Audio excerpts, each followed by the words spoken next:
and welcome to the Bourbon Bear. And after a great season of Chicago football, we're on to a new year after a 12-5 record. And as always, a great co-host with me, Nick Fretzel. Fretzel, can I get a dough for the boys? Oh, feels good to have you back on. Recent father, by the way. I don't think you've been on since you had a kid. That's a good omen for the Bears. Look at this. And obviously, Henry, future Bears fan, love that. You know, ever since he's been alive, the Bears have been a playoff team. God, what a life to have right there compared to the suffering we've had. Yeah. But looking back at history really quick, though, so the Bears have probably their best performance since 2011 when you lost to the Green Bay Packers in the NFC Championship. Unfortunate loss. That was Jay Cutler when he got out of the game. It was a weird scenario. I don't know if it was a hammy or what it was. But last year, the Bears, again, reminded us that they can be good. 12-5 record. Your thoughts overall? I mean, it far and away exceeded expectations. It was clear that once Ben Johnson came in, the entire culture of what the Chicago Bears have been for the last decade plus completely shifted. And so the fact that they were able to perform at the level that they did with his first year as a head coach, I don't think they were necessarily set up to be the way that they finished.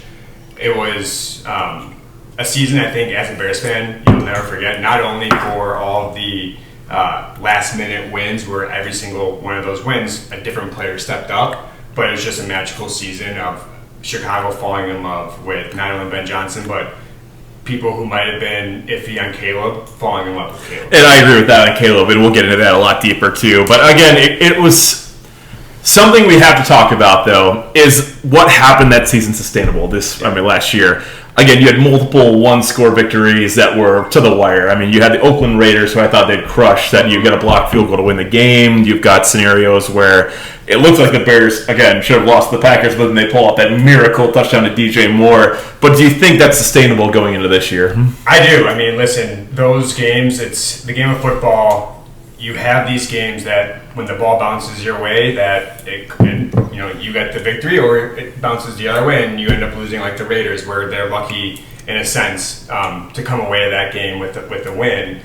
With that said, I think year two of Ben Johnson, a full off season with his staff. I agree with that. Like, what I'll harp on a lot during our conversation is coaching. Coaching means everything in the way that he holds players accountable and lets his staff also run the show with him as the overseer of it all. Like, that's where, which I know we're talking about last year, but like if we were to fast forward to this year with Kobe Bryant getting hurt, that in my mind, I don't want to go too deep into that right now because that's going to be our next point of conversation. Oh no, I think it absolutely is sustainable because the trust that me as a fan has in Ben Johnson to make sure that the team is prepared and it's a completely new season. You can't live off of last year. Agreed. It is a new season that you need new guys to step up. And that's the one thing I wanted to harp on too is Ben Johnson obviously is going to be your cornerstone of this team. I mean, it was a great signing. Poles, if he didn't make that, probably would have been the doghouse. It might not even be the GM this year, let's be real. And bringing Dennis Allen back, and you've had a lot of turnover on the defense, which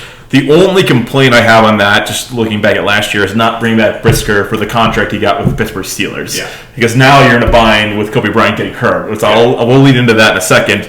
But overall, you're bringing back your defensive coordinator, your head coach / offensive coordinator. You're looking at a good spot. And for Caleb especially, development-wise, that's so nice to have stability. Oh, for sure. And I will say not only this continuity of bringing back all these coaches that you had last year, but also the fact that, yes, Ben Johnson, this is his offense, but it's also his run game. Where like every single, he is the one who does all of the installs for the run and making sure that he is in those meetings and leading them. I think that is like such an important piece because as we all saw with Ben, he is a run-first type of offense because then they play off the play action, hit those deep passes, and that's something that will continue to be a staple. So that's the one last thing I want to cover about last year. So obviously Drew Dahlman, fantastic center, sucks that he retired. Yeah. You got to respect the guy just for the sake, he's got a family. Football wasn't for him anymore. But that's a big hole to fill. And the Bears, I think, did a good job addressing it. Obviously, getting Garrett Bradbury first off in a trade. Yeah. Kind of had to do it just to have some depth there. But then drafting Logan Jones I love that personally in the second round, and I think with the DJ Moore trade, it made sense because you have the capital to do it. Yeah. But how long do you think until he takes a starting job, being Logan Jones? I mean, I wouldn't be surprised if Bradbury played this entire season. Real? Okay. Yeah, Okay. I wouldn't be, just with his command of being a seasoned vet and giving a guy like Logan Jones the ability to learn behind him. Like I see, as long as Bradbury is continuing to produce and not falling on his ass, like, he should play the full year unless he gets hurt. So I almost disagree with you there because I want Logan to get some kind of like in season experience though. That would kind of suck if he didn't at least start a couple game or two, and that could be Garrett getting like hurt for a game, like maybe a hamstring, but at least get him some action. It's a second round pick. Yeah. He should be starting at some point, especially at center. That's a high. It is, and what I will say though is in Ben Johnson's offense, like, you need that center. Agree. You need him to be able to be the quarterback of the offensive line, and as long as Bradbury can start to imprint his brain into Logan Jones, like. That I agree with. Yeah. You have a starting caliber center who played in the Super Bowl last year. Yeah. Like, at least get some reps behind him. Yeah. But I would be upset if Logan Jones is not starting by the end of the year. That's all I'm saying. Yeah. Well, we'll see. I think it's. Listen, the Bears got so lucky last year, where again, football is very much a game of luck, where their interior offensive line stayed healthy every year. And I just don't think you cannot bank on that every year because every team faces injuries, and they just happened. The luck was in their corner where those guys just didn't get hurt. But that's what sucks, and that put Poles in a very unique situation where Dahlman retired, and that was a fantastic signing. Yeah. No one saw it coming. I mean, obviously during the playoffs he was fantastic too, but then you look at the rest of the line. I mean, you're returning most of your core, except for obviously center. I guess left tackle is going to be interesting this year. Yeah, because if Ozzie comes back, that will be a unique scenario. But I like the Braxton Jones signing. I think it was a fair contract to get a left tackle there. Yeah. Darnell Wright obviously got a payday, which he deserved. He's been fantastic. Sure. But this run game, I think, is going to be really good this year. Yeah, I agree. I think it's only going to continue to take off more than what we saw from last year, where you saw those first few games. It took a while to start to see this. Oh, week one, I was like, we're screwed. Yeah. I was like, that is terrible. Yeah. Losing to the Vikings at home like that. But you're right. They came together, especially in that Eagles game. God, they were both fantastic. Yeah. But do you think, I guess, putting you on the spot here, do you think Swift or Herbert has the more rushing yards this year? I think maybe Swift one more year, but then the contract's probably going to come up. And you mean Monangai? Monangai, sorry. Yeah. I would say Swift. I think he's going to really take off this year, both running and pass catching the ball. Really? Okay. Yeah, I do. I think they are going to continue to share the load to keep both of them fresh, but I think another year of Swift where he can continue to be productive, where you saw last year, that was one of the best seasons I think he's had in his career. It's only going to continue to get better for him as he's running between the tackles and being the explosive running back that everyone thought he was going to be coming out of college. Well, because you remember they signed him very early in free agency. That year, I think it was 2023. I think. Yeah, and they got him, and they were like, "We're all in on him." And last year I think he did deliver. The year before, a lot of people were like, "Yeah," but we'll see. Yeah, I just think Chicago is going to become a pass-heavy team, though, because we have to get into this defense, which I think they made a lot of good additions, but with Kobe Bryant hurt, I think the offense has got to be the ones to step up. And we're used to 2018 Bears, where they had Khalil Mack, you had probably one of the best defenses, couldn't make it work in the playoffs, but what are your thoughts overall, I guess, on this offense and Caleb becoming a 4,000-yard passer? I think he'll for sure get to 4,000 yards. I kind of think so, too. I think this is the year. If it's ever been the year, this is the year. I mean, he was so close last year, and you just think of all those different drops that held him back from hitting 4,000. I think he will absolutely get to that milestone this year, and I think I disagree with you, where Ben Johnson is such a smart, offensive-minded person that he's going to continue to stay in his ways, where he will be a balanced offense and almost run first. And I agree with that. I think it will be run first. Yeah. But to your point, so the Bears, and I hate that we have an extra game like in the new NFL, the modern NFL, but I think he will hit it. This is my bold prediction. Yeah. Caleb will hit 4,000 yards before Game 17. Yeah. And I'm excited by that. Yeah. I think Luther Burden, knock on wood, the hamstring injury is not that bad. I think Rome Odunze, everyone's been freaking out about him. He said, it's my new way to play, whatever it's going to be. I think he's going to have a monster year. Colson, Loveland, and Cole, I think, are still great tight ends. And everyone is hyping up this Sam, and I'm not going to say his last name. You can say it. Roush. Yeah. People are saying maybe he's going to be a threat too. Yeah. I think it's their offense is primed for mismatches, whether it is being able to run 13 personnel or Sam Roush is your number 3 tight end and he was great in college blocking and receiving wise, or being able to add in the speedster of Xavier Thomas as well. Yep. A playmaker out there where you just continue to provide Ben Johnson these different weapons, and he can be the mastermind of finding ways to get these guys open and scheming in a way that allows that offense to continue be producing explosive plays, which is his number 1. So can I talk about Loveland for a little bit here, just because I think he's going to have a great season too. Yeah. Training camp rumors have been that he has looked unbelievable, almost impossible to cover. Do you think he has a 90-catch season? A lot of tight ends to feed there too. Yeah, I mean, 1 ball, but a full year of Colson. 90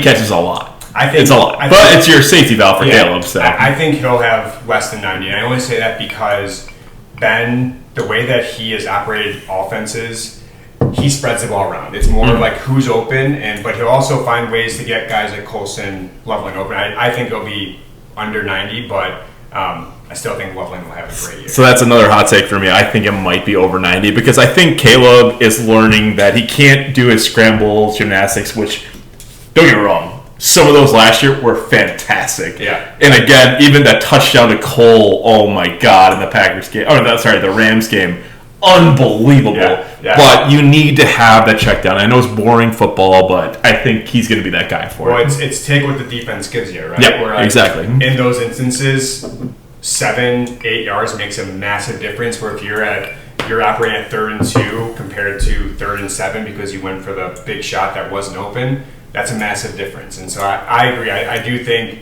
Loveland will be a great check-down guy. And same with Cole. I think Cole will have I think he's still got a big role to play in the receiving game, but I think he's going to be a lot more blocking this year. Yeah. But I agree with you completely.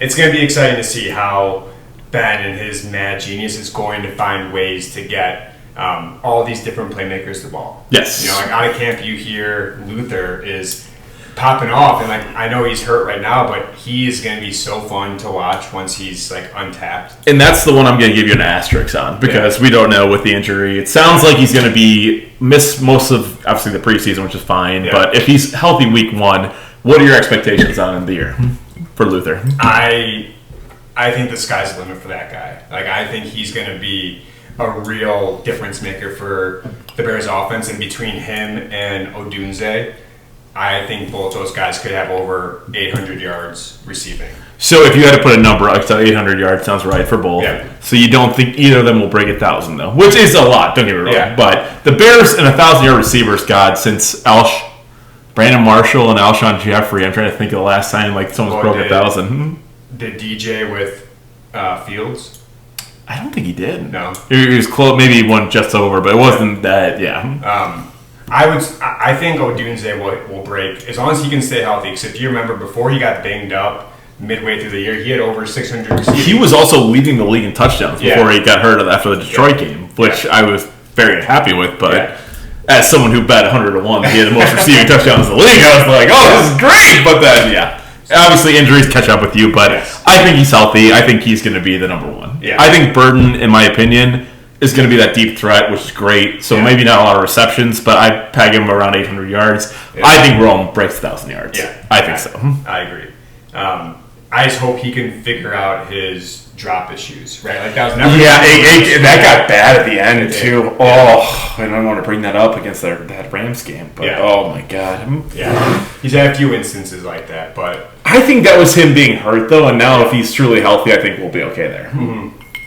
So then, do you think Swift will break, or I guess between Swift and Monungai, do you think either one of them will have 1,000 yards, or both of them, or what's your... So that goes back into what you were saying about the offense, and I agree with you that Ben Johnson is going to split them pretty evenly. Yeah. I think Swift will probably have less carries, just beyond age, obviously, that's a big factor. Yeah. But I think they're both going to be short of 1,000 because Caleb can pick up on his feet. He can do that, so I think To your point about they might run first, I don't think they're going to. I mean, obviously they're going to have a great run game. Very happy with that. Yeah. But if Caleb can find his group, this offense can do things. Yeah. And the reason I mention this is because now let's transition to the defense. There might be some red flags on defense, which we need to address right now because the defense last year got bailed out by turnovers. Mm-hmm. I don't think we're going to get that luck again. Yeah. No, it's not good. No, it's scary to think about because it all starts with the defensive line, right? Where it's like they made a few free agent signings that were just more depth pieces, and they're running back the same DNs last year that were ineffective, and so you're praying to God that Booker's going to take a step. You get anything from Dio Odembo. But like you might though. Everyone's been hyping up, and I'm not buying in yet. But hopefully. But also Booker last year, I think we talked about it. Yeah. But Booker, I was like so in on it, and hopefully he takes a step this year. Yeah. We'll see though. Well, and that all comes down to health, right? Towards the end of the year, Booker was really starting to come up, and I think like he's 6'6", he's a Mongo beast. I think he can be really productive, and when it comes to Dio, I'm actually shocked that he's practicing the way he is because he tore his Achilles in like the fall. Yes, it was week 4. It's like, oh my god, but which I think shows his dedication and like how he wants to be out there as soon as possible. But he's and you never know. Like that's something I count as like a random surprise. Like if he actually plays good, didn't count that. Would love it. But the secondary, once we lost Kobe, which obviously maybe comes back during the playoffs, but I did not have Dylan Thiemann on my radar because I thought he was going to get drafted way earlier. Thank God they drafted him now that we let Brisker go. That secondary is going to be on some islands. We don't have an edge rush. Sweat's great. Don't get me wrong. Don't mean to discount him, but what are you going to do? I know, and I will say, listen, if you can get a full healthy season of Jalen Johnson, that is a massive. But Kyler Gordon's also hurt, and it's like shit. I read something the other day about Kyler getting the comparison to Nate Davis, which nobody ever wants to be compared to that clown. It's just that's a really interesting situation, the Kyler Gordon piece, because that guy he was so good and Spidey, love it. But you know what? I think that it opens up an opportunity for a guy like Malik Muhammad, who was their 4th round pick this year, to really showcase his skill set with the ones. You just have to hope that it doesn't come back to bite them, because you already know the back end it's very lean. They don't have the biggest depth chart when it comes to these corners. Agreed. So you just have to. Well, your marquee signing though was Kobe Bryant. Yeah. Like that was like, okay, I love this safety group, and now it's going to be whatever we can manage. Yeah. And that puts more pressure on the defensive line though, because again, let's say they were both healthy. If you don't get edge pressure, you're screwed, no matter what, or up the middle, whatever it is. But they couldn't have been good no matter what. But everyone's hyping up Dylan Thiemann is like he's going to be our rock here, and I like that. Yeah. I mean, they're talking about him as already a seasoned veteran with the way that he goes about himself within the 4. And at least he got some time with Kobe Bryant, who was helping him out there too, which I think is good. But even him, the Bears being quick to sign Xavier Woods, but I'm not going to crown Xavier Woods the best safety ever, but a 10-year veteran who's been in the league for a long time, and he has experience, which is stuff you can't teach, and being able to pair him with Thiemann, I think, is still extremely valuable. It's funny. 10-year veteran, he's probably our age. Yeah. I know, it's just hilarious. But as long as he can still run around, that's all I care about. Oh my God. That is all that matters, and I think it's it's only going to help the Bears, and it opens up opportunities for these other guys. Where you're not going to, just because Kobe Bryant's hurt, who was a massive marquee free agent signing. That was our biggest signing. It was. But your season isn't just automatically derailed, because that's where you trust, in my mind, the coaching. And yes. As long as the defensive line can take that step, you can hide some of those things. Well, and we also have to talk about this, but Tremaine Edmonds going to the Giants, but now getting Bush from the Browns. I think that was one of the best low-key signings. That's not the financial one. Obviously Kobe Bryant was a lot more expensive, but he fits this system so well. Yeah. And I'm so excited for that. And TJ Edwards still on a bargain contract. Yeah. I love what they did with the linebacking. Yeah. Well, and you bring back a guy like DeMarco Jackson, who has experience in this system. Well, and you have who they draft in the 4th round? What's his name? Elliott. No, God. linebacker, Hippolyte. Hippolyte, who's yeah. going to be a safety too. Yeah. Maybe you see more of him. I don't know, Yeah. but I like what they did there. Yeah, absolutely. And I think a guy like Devin Bush, who doesn't have too much mileage on his body because he's been hurt, but last year his performance was outstanding, and I think he's going to really fit well into this defense. Well, they wanted speed, and that's speed 101 right there, which is great. I think that was a fantastic signing. Well, that's why you brought up Brisker. Like, that's why they didn't bring back Brisker. It's like his team has more of the... Brisker, I'm more mad about for the depth piece, because like obviously you didn't know they were going to draft a safety in the first round, but that happened. But now $3 million, or it's 3 or 5. I don't know where his contract was with Pittsburgh, but at least you had depth. Yeah, and now we kind of lost that, which sucks. Yeah. What are you going to do? It's not what you wanted, but, that's the game of football. So you have to battle, and it opens up an opportunity for another guy to step up. And I want to talk about this guy, this defensive tackle, that Jordan Vanderberg. I feel like I'm pumping, Vanderberg. But, I mean, obviously he nailed all of the combine, hits you want. Yeah. He's taking reps with the first teams right now. I think that's a good sign, but also a bad sign. That means our defensive line might not be anywhere near where we need it to be. But if he's good, he's good. I guess that's a takeaway. I mean, that's a very good perspective of, do we want this guy getting reps with the ones? But at the same time, he's young and he's on a rookie deal. That's fine by me if he's good. But he's got a nonstop motor. And I love that he gets into a 4-point stance. I think that's extremely old school that you do not see anymore. And it probably only benefits him because he's able to get lower than the offensive lineman off the point of attack and make plays that disrupt the opposing team's offensive line. But you have to look at Poles' picks for defensive linemen, the Dexter. Is he going to be a factor this year or not? And the guy from Go Cox. Who was his name? 3rd round pick we had from South Carolina. You're not thinking of Zach Pickens because they let him go. Yeah, they let him go. That's still someone they drafted in the 3rd round. I'm saying. Yeah. He just does not have a good vibe for drafting D linemen. So hopefully this is a bridge, something he's improved on. I don't know, but I mean, if anything, what I think do you remember? I'm sorry, got to cut you off. You go. But you got Cheeseburger Eddie and Akeem Hicks back in 2018. Yeah, those were. Yeah. Friggin' linemen. Yeah. They would stop the run. They would do everything you needed. We haven't had that in a long time. It's been a long time, but I think now you do have depth. Where some of these guys, they don't need to play as many snaps anymore, so it keeps them more fresh. So a guy like Grady Jarrett, when he's in there, you're getting 100% effort, and you're going to Grady Jarrett's old, though. And don't get me wrong, I respect him, but he's another... He's not your long-term guy. He's the same, in my mind, the same thing as Dio. Any type of output you can get from him that's a disruption, it's that is what you want. But you turn the clocks back, they could have drafted Jalen Carter, and there were a lot of personal issues that were red flags, and we got a pick for it, but... He just got a massive deal, and he's been the biggest disruptor I've ever seen. Yeah, but if you drafted him, then you wouldn't have. You probably wouldn't have Caleb, to be honest. Well, no, you wouldn't. That's have, the problem. You wouldn't have Wright, because and you wouldn't have Wright. Yeah. So I think it's.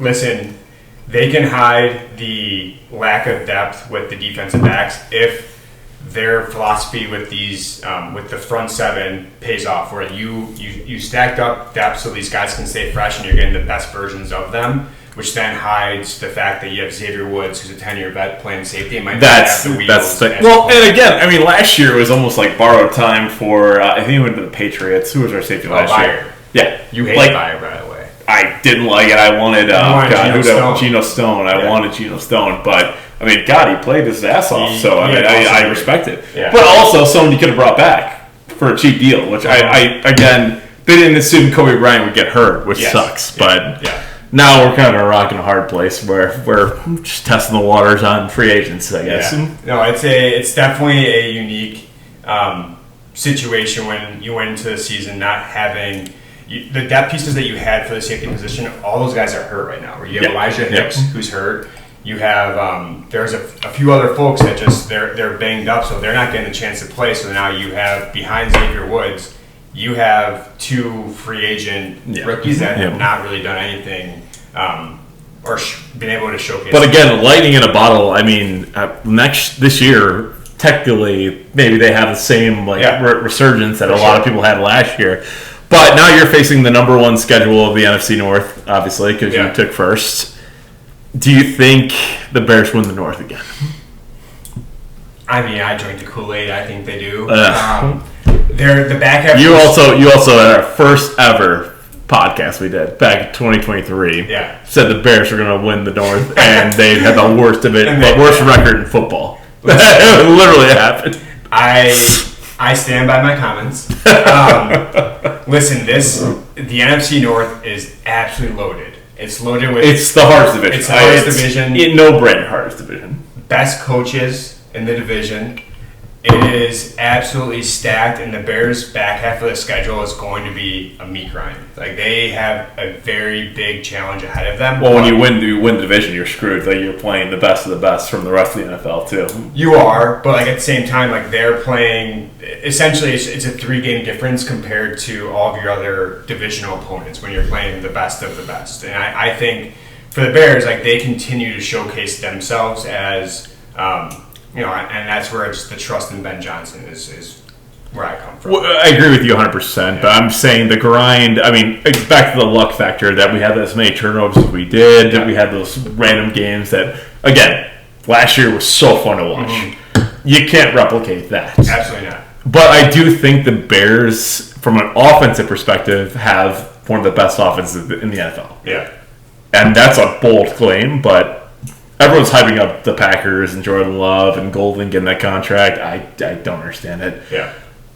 What do you think the record is, though? I know I'm putting you on the spot again because last time you did this, they were dead last. So. You're saying for the Bears? Bears record. Give me a prediction. I mean, I see 12-7 in my future. I think they go 12-7 this year. Including playoffs, because that's way over. No, I'm sorry. That's it's like, wait, what? They go 12-6 this year. Isn't that? No, you're still over.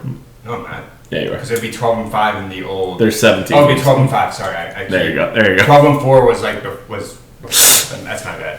12-5 is my official prediction this year. So before I give mine, what do you think they do against the NFC North? Which I think is actually the more compelling argument because outside the division. The Bills, I actually think they might beat we're going to be on the boost on the ground on the Bills. And I'm excited for that. Official announcement, Beast Tour, boots on the ground in Buffalo, Saturday night. In the snow, before Christmas. Before Christmas. Boys will be ready. Boys will be there. Bear suits for everyone.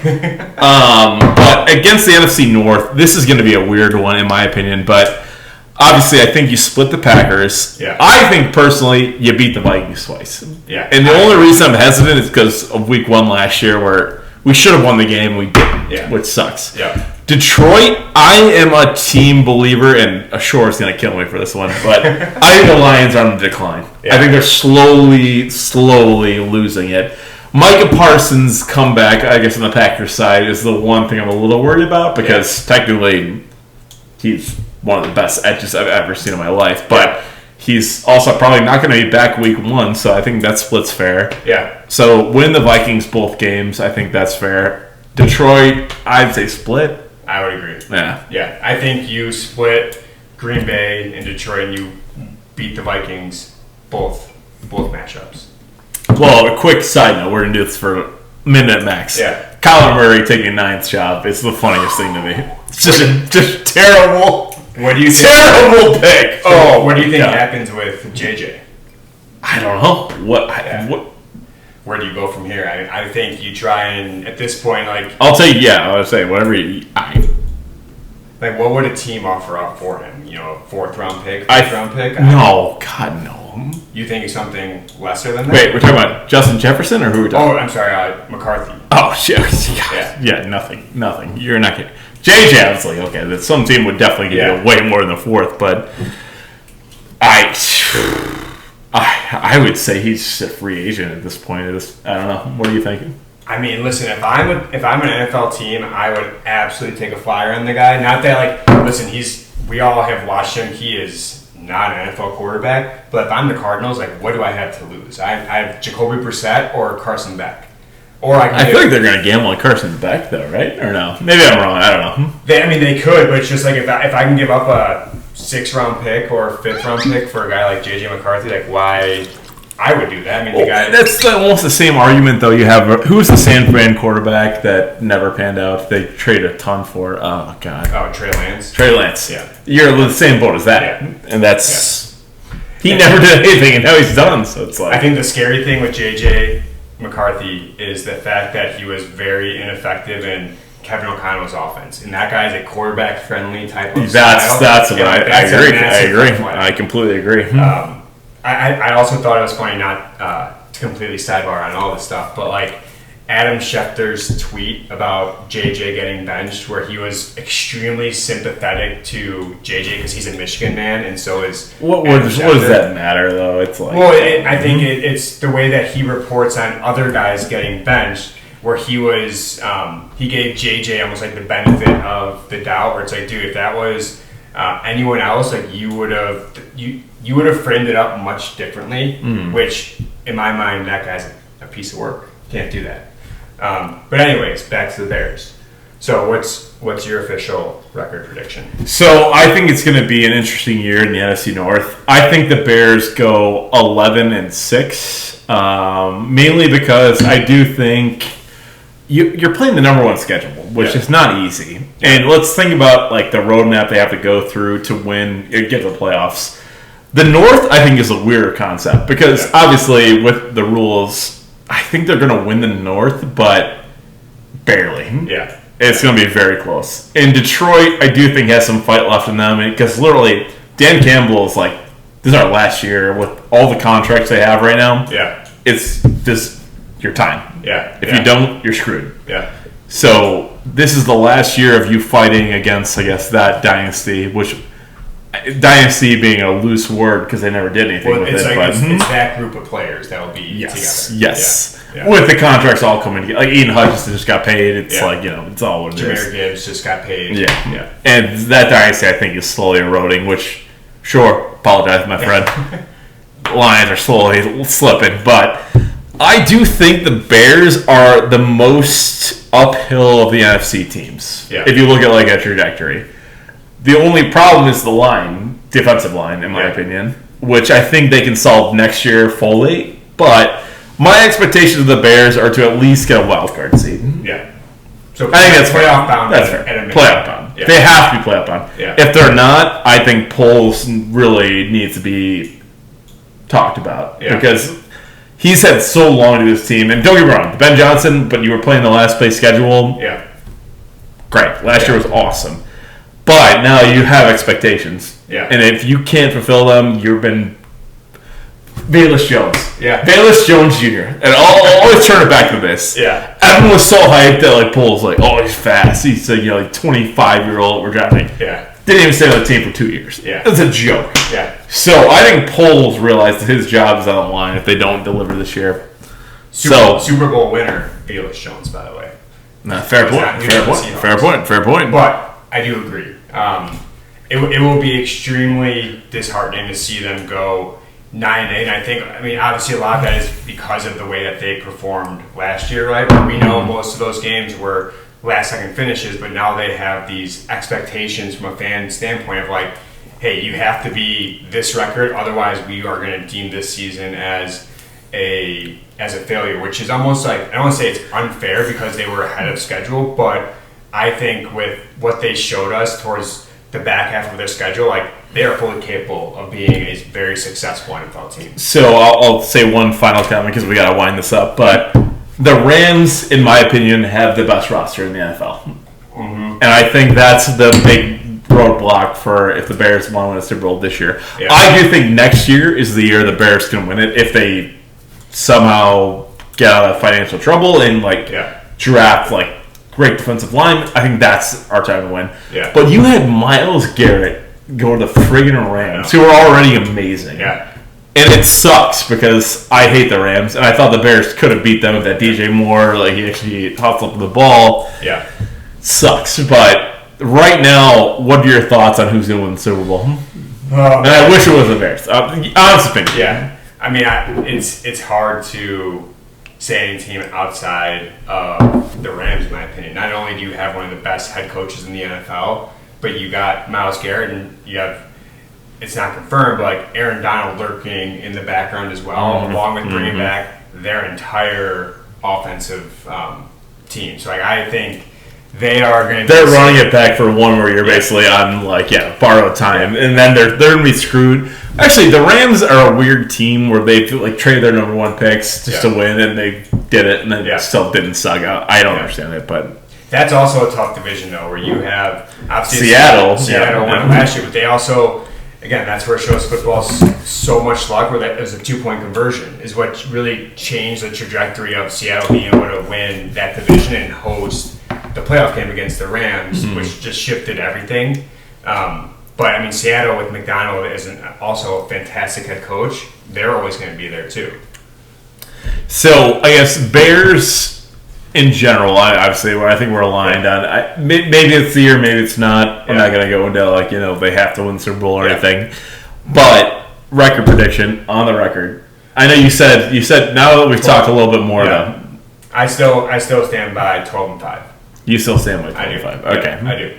I think you have 2 losses within the division because you're splitting with the Packers and the Lions, and then you play the 2 Seattle against Minnesota. Yep, and you play Seattle in Seattle. I think that's going to just be a very challenging matchup because you have to travel all the way out west. I think that's going to be a loss, and then maybe 2 other games intermixed throughout. But I'm sold on 12-5. So I didn't mean to ask you again but the Bills game. So we will have the Beast Tour, Bears on the ground. Josh Allen, DJ Moore. It's it's a game. What did you see DJ Moore's comments about all the different quarterbacks they played with and what he said about Caleb? No, I did not. You did not. Well, we're going to get your first reaction to this. So let's go. They went. NFL Network was out there at Bill's training camp and talking with DJ Moore, asking him his thoughts on these different quarterbacks that he's played with. Where they brought up Baker Mayfield, Sam Darnold, Cam Newton. And then they brought Caleb Williams, and his response to Caleb Williams was he's continuing to learn. It wasn't. I don't know if it was taken out of context with the way that the media kind of runs. Well, that just sounds it sounds like Ed said. It also could have been perceived as a shot at Caleb with the. No, I would say that's more of a he's actually continuing to learn. He's going to get better. Yeah, that's a good comment in my mind. Yeah, I love DJ. I thought he was an amazing receiver for a guy like Caleb to learn from, but he also he became expendable with what they are. Agreed. So, like you said before, the fact they were going to get a 2nd-round pick, that's a no-brainer. The draft value alone was worth it. I mean, them inheriting the contract, no-brainer. Yeah. Because that's the one thing. Actually, last note before I close out this podcast, but. The one note I want to bring up, it's the Miami Dolphins right now. Have you been following this or no? Mm-hmm. They have half of their budget in dead money. Oh, because, Insane. Yeah. That makes no sense to me. Yeah. The Bears are slowly getting the budget back, which I think that's why we're making a run soon. Because you're going to have to pay Rome, you're going to have to pay Caleb, but you're not the Miami Dolphins who paid Tua and then cut Tua. You paid Waddle, you had to cut Waddle. You paid Tyreek Hill, you had to cut Tyreek Hill. Yeah. The Bears at least are getting back to a mode of this cap world we live in. That's good. Yeah. And I think if we can do that with... God, I'm trying to think. So Caleb's on year 3. And so is Rome, which is why this year for Rome, I think it's absolutely massive. Because if he doesn't produce... Are the Bears going to offer him a fat contract? That's the thing. And now we're getting out of cap hell, so you can do some things that are cool. Yeah. And I thought this was the year when they got Kobe Bryant. I was like, okay, that's a good signing. Yeah. Obviously, injury sucks, but they're going to have money soon. Yeah. Before they pick Caleb, though. But we're at the Caleb precipice where we've got year 5, and then boom, we're back into cap hell. Yeah. So you need to win soon. You do. And do you think that happens? And it doesn't have to be this year. Next year is probably our best window to do it cap-wise. Yeah. I'd say these next 2 years are the ideal time frame with his whatever extension that's going to look like and going to reset the market. that's the time where you gotta take advantage of And we gave Darnell Wright that extension, which I think was a good move. But yeah, I but agree. Rome and Caleb, I don't know. Yeah, I mean, listen, I think Rome it potentially could be expendable because if Ben Johnson's offense continues to show like he can just get guys open, doesn't matter who it is, well, then you have Luther lurking out there. He could be a number one. You draft another guy, and like you kind of reset the cycle. So, all right, I guess we got one more topic. Yeah. I don't think Luther can be number one. I think he's a great, like almost like a Devonta Smith, where he's a fast guy, in the slot. Totally makes sense. Yeah. I don't think he'd be your true, AJ Brown number one guy, though. That's a problem. And I think Rome can be that. That's my contention. Yeah. I mean, I don't disagree with you, but I also think that if you trust the offensive system, you really need a number one receiver. Like, you consider, when I think of a number one receiver, I know Amon-Ra is number one, right? Yeah. He is, but he's also, he's a slot guy. True, So, true. Which is what Luther could ultimately become because he is so shifty and fast. But I just think these teams that do pay these receivers number one worthy money, they're not the ones who are necessarily winning the Super Bowl at all times. But I want Rome to produce, and I would love for them to keep him because I think he's going to be a really good receiver. Well, especially he's drafted the same class as Caleb. Well, that's it, that's got to be your, go-to. Yes. Come on, let's be real. Agreed. But yeah, no, I mean, I can't believe the season's already upon us, man. It's gonna be a fun year. Yes, absolutely. So last comments though, Fred. Anything else you want to tell to the Bourbon Bear community? Nothing. No, I mean, excited for an amazing season that we're about to see. Think we're year 2 of Ben Johnson campaign, and Caleb Williams is going to show us a lot of exciting times. So I'm, typically when we saw the Bears have a successful year, such as like 2018, which you brought up before, we were all expectations moving into 2019 were sky high. However, Matt Nagy was bad year. We were in LA that year. Yes. We had the Coliseum. Oh god. Matt Nagy was not the guy that we all thought that he was going to be. So that's where I played Mississippi State with Matt Nagy in Vegas. Actually, ironically. Let's hear more about that. Oh, it just happened. You have to be at a Mississippi State table at Caesars. Go on. I wish I had photos, but Everett did not. It happened. But okay, keep it. Sorry. No, but anyways, I think that's again. Coaching means so much, and a guy like Ben Johnson, Caleb, that marriage, they are going to bring us to new heights as Bears fans where we are pulled out of misery. There's not going to be a setback. We're going to continue to see successful seasons after another because a guy like Ben Johnson is so thirsty to continue to reset the market and make new heights within the NFL that I cannot be more excited about what the Bears are going to be this year and continuing into the future. Last question, 30 seconds. Where did the Bears go with the stadium? Oh, God. We kind of skipped it, so I feel bad. But 30 seconds. You get 30 seconds. You got to end this. We're too long. They're going to go to Arlington Heights. Hell yeah, brother. I mean, if nothing against Indiana. You can keep ranting, but I'm going to end the If you're going to go to Indiana, you might as well stay at Soldier Field. That's all I'll say. Keep ranting. It's Kevin Warren is doing a great job at kind of scheming the system and just doing nothing for the last 3.5 years. So I appreciate his service. God damn it. Are you serious?